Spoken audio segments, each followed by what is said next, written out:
নরসিংদীতে অমৃত সাগর সহ নানা জাতের কলার আবাদ করে লাভবান হচ্ছেন কৃষকরা।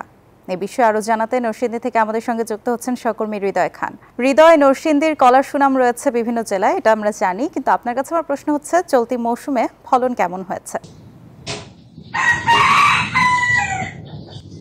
ধন্যবাদ মনিরা। আমি এই মুহূর্তে রয়েছি নরসিংদীর সদর উপজেলার শিলমান্দিতে। আপনাকে যদি একটু দেখাতে চাই, ঠিক আমার পেছনে আপনি যদি দেখবেন, এখানে প্রায় 50 শতক জমিতে কিন্তু অমৃত সাগর যে কলাটি রয়েছে সেই কলার আবাদ করেছেন কৃষক। একই সাথে আমরা কথা বলেছিলাম কৃষকদের সাথে, তারা যেমনটি বলছেন যে কম খরচে লাভ বেশি হয়, দিন দিন তারা কিন্তু এই কলা চাষে আগ্রহী হয়ে উঠছেন। একই সাথে আপনাকে যদি আমি জানাই যে নরসিংদীতে উৎপাদিত কলার চাহিদা সারা দেশব্যাপী রয়েছে। এখানে যে কলা উৎপাদন করা হয় সেটি কিন্তু স্থানীয় চাহিদা মিটিয়ে ঢাকা সহ আশেপাশের জেলাগুলোতে রপ্তানি হয়ে থাকে।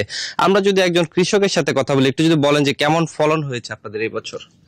এই বছর আল্লাহ দিলে ফলন ভালোই ছিল, তবে বৃষ্টি আছে না, বৃষ্টি আমরা ফলনের লাগে একটু জাতা খাইছি। আর নয় কলা সুন্দরই হয়, কারণ বৃষ্টি হয়েছে অত্যন্ত বেশি, এই কারণে আমরা কলা এবার একটু নিই সমান সমান লসের হতো, এই সামান্য অল্প লসের হতো, তো এরকম একটা লাভ না। মানে এই কলাগুলো বিক্রি করতাম আমরা 700-800, বিক্রি করছি আমরা 450। কথাটা বুঝতে পারছেন? কিন্তু যদি আমার কৃষি অফিসে আমার একটু সহযোগিতা করতো, তবে মনে করেন আমরা জিনিসটা অনেকখানি উপকার হইল, যে পরে আমরা ট্যাগ দিয়ে লাইতাম, আমরা তাদের সহযোগিতা করে লোন দিল, আবার তারা নিয়ে গেল গা, তার তো আমাকে আফসোস নাই।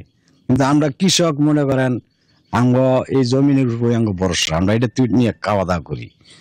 ধন্যবাদ। যেমনটি শুনছিলেন, কৃষকরা যেমনটি বলছিলেন যে এবছর কিন্তু আসলে বৃষ্টি এবং অন্যান্য অসুবিধার কারণে কিন্তু তারা ফলন একটু কম হয়েছে। একই সাথে আপনাদেরকে যদি আমি জানিয়ে রাখি যে এখানে নরসিংদীতে কিন্তু অমৃত সাগর, সবরি থেকে শুরু করে চাম্পা, অন্যান্য যে সকল কলা রয়েছে সেই কলাগুলোর কিন্তু খুব ভালো উৎপাদন হয়ে থাকে। তো সবকিছু মিলিয়ে এবছর নরসিংদীতে প্রায় 1000 হেক্টর জমিতে কিন্তু অমৃত সাগর কলাটির আবাদ করা হয়েছে। এই ছিল নরসিংদী থেকে আমার কাছে সর্বশেষ। ফিরে যাব স্টুডিওতে মনিরার কাছে। মনিরা, ধন্যবাদ হৃদয় আপনাকে।